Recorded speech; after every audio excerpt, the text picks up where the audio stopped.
Il-Viċi Kap tal-Partit Nazzjonalista Simon Busuttil ma jiċħadx li Austin Gatt huwa involut fil-każ ta' loti ta' commissions fuq xiri u bejħ ta' żejt fl-Ene Malta. Jiċħad kategorikament li Austin Gatt huwa involut fil-każ?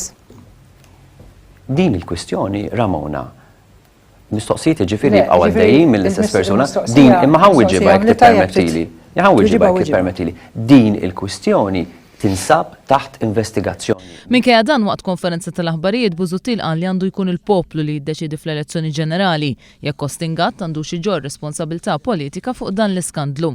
Dan minkejja li Austin Gatt mhuwiex ser jikkontesta l-elezzjoni li ġejja. Dwar responsabilità politika ma rispondejtni xejn, però ir-responsabilità politika diġà ġibtek għattinti tweġiba tiegħi fil-mistoqsija tiegħek għatlek fid-9 ta' Marzu ser ikun hemm l-ogħla imħallef illi jiddeċidi. Matul din il-leġislatura, il-Ministru Dolores Cristina ma riżenjax minkejja sospensjoni tal-fondi għal programm Erasmus wara deċiżjonijiet ħżiena li jittieħdu mill-Ministeru mmexxi minnha.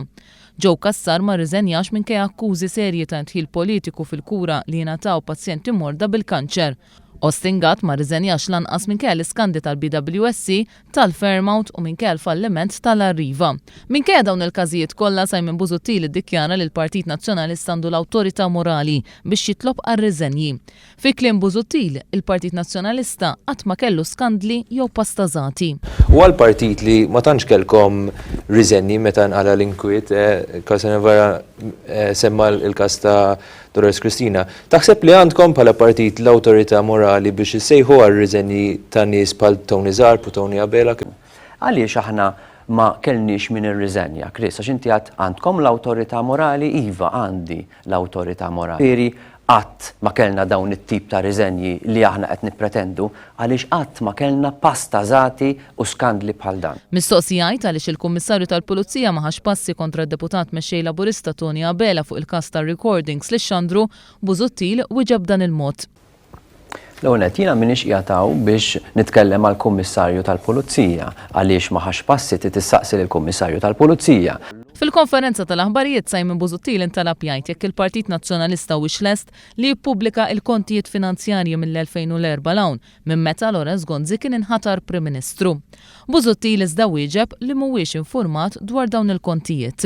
Jekk m'intomx lesti li tippubblikaw il-kontijiet finanzjarji tal-Partit Nazzjonalista sa minn mindu Lorenz Gonzi laħaq Prim Ministru, ġifieri mill-2004. Nixtieq risposta ċara jekk mhux lest li jsir dan jew le nifhem li miljekx viċi kap tal-Partit Nazzjonalista, però ovvjament ikollok aċċess għal dawn l-affarijiet u nixtieq risposta ċara u fl-eventwalità li mhux lesti tippubblikawhom għal xiex m'intomx lesti tippubblikawhom. Nistqarmijak illi ma nafx dwar il-kontijiet fatt laqqas naf jekk kienux jiġu ppubblikati. Fl-istess konferenza tal-aħbarijiet Busuttil qal li mhuwiex tekniku biżżejjed biex jirrispondi dwar studju li sar fuq kemm l-istudenti Maltin u Għawċin huma litterati fix-xjenza u l-matematika. Ma nafx ngħidlek għaliex ma ħaditx sem fl-istudju tal-2012 għax ovvjament qed issaqsini fuq xi ħaġa li hija kompetenti għalija il-Ministru tal-Edukazzjoni. Dwar il-kurrikulum minimu nazzjonali fil-qasma tal-edukazzjoni, il-Viċi Kap Nazzjonalista ftaħar li saret konsultazzjoni mal-għalliema kollha. Però li ma saritx konsultazzjoni le, saret ħafna konsultazzjoni. Simon Busuttil iddikjara li f'dawn l-aħħar 5 snin il-Gvern mexa fid-direzzjoni tajba u fi kliemu Alla ħares il-pajjiż ibiddel id-direzzjoni.